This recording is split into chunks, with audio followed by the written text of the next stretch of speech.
Today we will read a story called Old Henry by Joan W. Blas. We're all different people and different readers. One of the best things about reading communities is that we all have individual reading identities. Therefore, we all bring something very special to our community. Today, we're going to read a text called Old Henry, and this is a story about a man named Henry, who's the kind of reader who wants to do nothing but read. Let's read this story and pay attention to what we learn about Henry's identity as a reader and his reading history.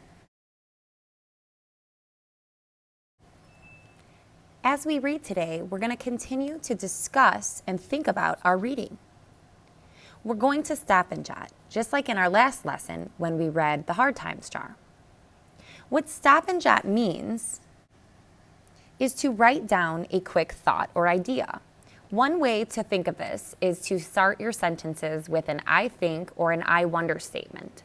So if you want to go ahead and write the title down in your reading notebook on a new clean page, and then write maybe a thought bubble or in a cloud or something like this, I think and I wonder. These are going to be your sentence starters or possible sentence starters for stopping and jotting.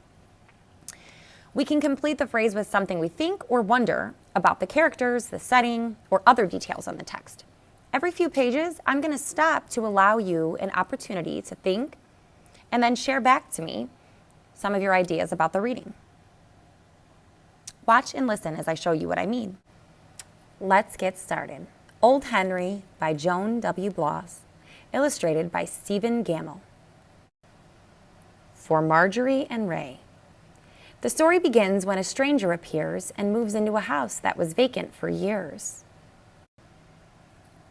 No one thought he meant to stay. The house was drafty, dark, and gray, and more than 7 years had passed since anyone had lived there last.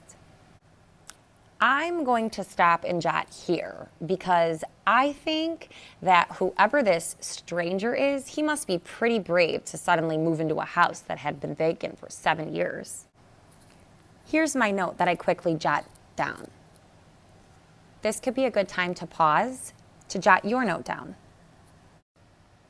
He meant to stay, he had no doubt. It suited him from inside out. And in its vast and dusty spaces, all the things he had found places. That Henry. The neighbors watched him moving in and promised each other he'd soon begin to fix things up a bit. He did not think of it. With money enough to pay the rent, his books, birds, and cooking pots, he was content, and never did notice, or else didn't care, that people whispered everywhere, "That place is a disgrace." At least, they remarked, you would think that he could show a little respect for the neighborhood. That place is a disgrace. I'm going to take a moment and stop and jot. I wrote down, I think I'd be pretty content too with my books, pets, and food. Wouldn't you? Let's stop and discuss what you think.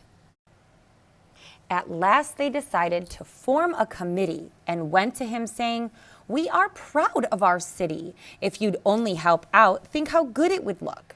"Excuse me," he bowed and went back to his book. That Henry.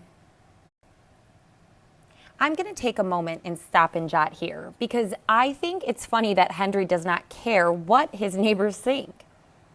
Again, I'm going to jot this down in my notes. Then they fined fines.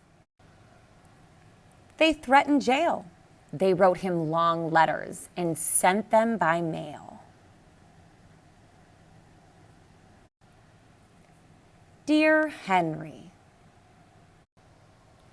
Still the hollyhocks wilted, unwatered, unkept. The gatepost stayed crooked, the walk stayed unswept. And things went on as they'd begun, and he angered his neighbors one by one. So unfriendly, never talks. Can't we make him sweep his walks? No, there's nothing we can do. You nasty Polly, shoo bird, shoo.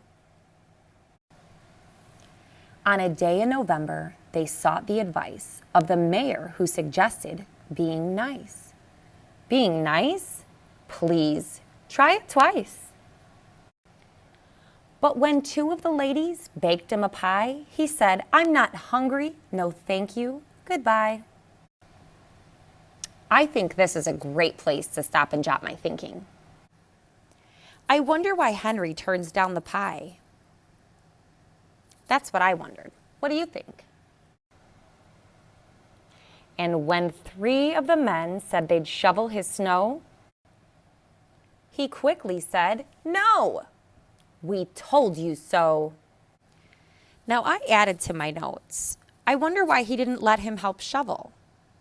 And I also think that's kind of rude. What do you think? Now Henry, too, had had his fill. That night he grumbled, "I never will live like the rest of them, neat and the same. I am sorry I came."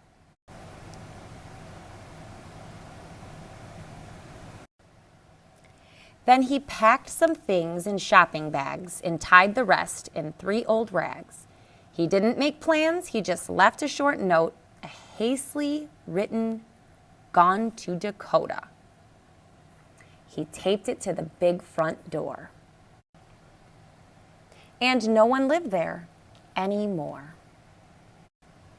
His daylilies bloomed, his flocks grew tall. They picked his apples in the fall. They picked his apples, and now and then someone would ask, "Remember when? Remember when? Remember when?" This would be a great time to stop and jot your thinking, and then we'll discuss. Later still, in winter snow, they asked one another, "Where did he go? Will he ever come again?"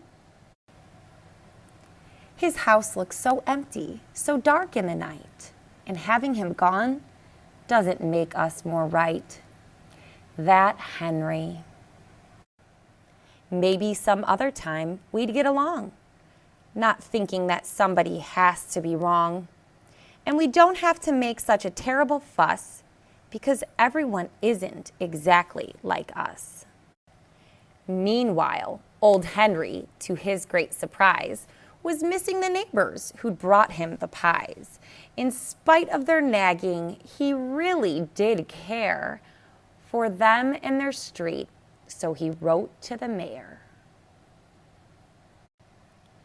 "Dear Mr. Mayor, I'm finding it hard to be far from my house and my tree and my yard. If I mended the gate and I shoveled the snow, would they not scold my birds? Could I let my grass grow? Please write and tell me the answers so then we can all get together. Sincerely yours, Henry." Wow, what a great story. It seems like Henry is ready to go home. Let's stop and talk a little bit about some of the ideas that you thought about Henry and what you think. And then I have an activity for you. We've spent a lot of time today talking about Henry and what he was like as a reader. Today, you're going to start thinking about what you are like as a reader, and you're going to complete a reading interview.